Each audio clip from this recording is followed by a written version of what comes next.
नमस्कार मैत्रिणींनो, आज आपण घरच्या घरी मुखवास कसा तयार करायचा तर ते पाहूया। तर या ठिकाणी मी 100 एवढं मगई पान घेतलेले आहे, जे की पूजेचे पान म्हणतो आपण। त्यानंतर 30 एवढे मी बनारस पान घेतलेले आहे, 50 ग्राम एवढं धनाडाळ घेतलेला आहे, 500 ग्राम एवढं गुलकंद घेतलेला आहे, 50 ग्राम सुपारीचे काप घेतलेले आहेत, 50 ग्राम टूटी फ्रूटी, 5 ग्राम गुंजपाला, 100 ग्राम बडीशेप, त्यानंतर हे माउथ फ्रेशनर म्हणून मिळतं ते घेतलेलं आहे, काचची पावडर आहे, त्यानंतर पान चटणी म्हणून मिळतं तर ते घेतलेलं आहे, आणि चुन्याची डब्बी एवढी एक छोटीशी डब्बी आपल्याला लागेल। चला तर मग आपण सुरुवात करूया। तर या ठिकाणी मी सगळे पानं हे व्यवस्थित पाण्यामध्ये धुवून घेते आहे, कारण पानाला काहीतरी घाण लागलेली असते, कचरा लागलेला असतो, त्यामुळे आपल्याला पानं ही व्यवस्थित धुवून घ्यायची आहेत। तुम्हाला जर थोडंसं स्ट्रॉंग फ्लेवर आवडत असेल तर तुम्ही कलकत्ता पान देखील वापरू शकता। कलकत्ता पान थोडंसं तिखट असतं, त्यापेक्षा थोडंसं बनारस पान हे माइल्ड असतं, त्यामुळे या ठिकाणी मी बनारस पान आणि मगई पान घेतलेलं आहे।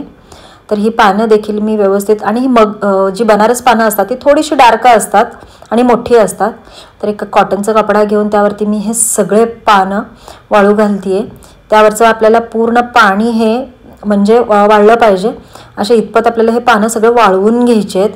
तर एक मी दस्ती टाकून मी ते सगळं पाणी वरचं पुसून घेतली आहे।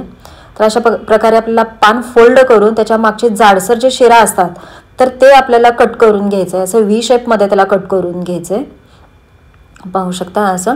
तर अशा प्रकारे आपल्याला सगळ्या पानाचे शिरा आपल्याला व्यवस्थित असे कट करून घ्यायचे आहेत, आणि पान फोल्ड करून त्याचे असे लांब लांब काप तयार करून घ्यायचे आहेत।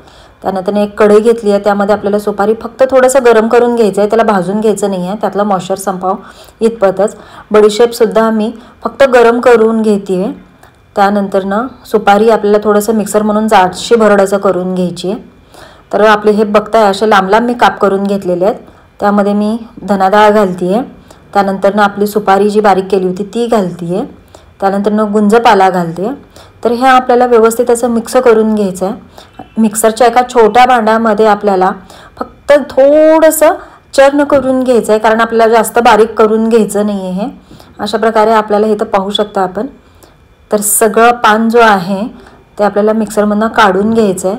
त्यानंतर त्या ठिकाणी मी बडीशेप घालते आहे, टूटी फ्रूटी घालते आहे, मी गुलकंद घालते आहे। गुलकंद आपल्याला अर्धा किलो लागतोच, म्हणजे 130 पानासाठी आपल्याला अर्धा किलो एवढा गुलकंद लागतो। त्यानंतर हे माउथ फ्रेशनर टाकते आहे, आणि या ठिकाणी मी एक अर्धा चमचा एवढा कात पावडर जे असते तर ती टाकते आहे। तुम्हाला जर जास्त हवं असेल तर टाकू शकता, पण काही जणांना ते चालत नाही कात आणि चुना, तर त्या ठिकाणी म्हणून मी थोडंसं टाकते आहे, आणि चुना देखील थोडं टाकते आहे। हे सगळं आपल्याला व्यवस्थित मिक्स करून घ्यायचं आहे। त्यानंतर ही चटणी, पान चटणी जी आहे ते टाकून सुद्धा आपल्याला हे व्यवस्थित मिक्स करून घ्यायचं आहे। जर तुम्हाला जास्त स्ट्रॉंग हवा असेल तर तुम्ही त्यामध्ये अर्क देखील घालू शकता।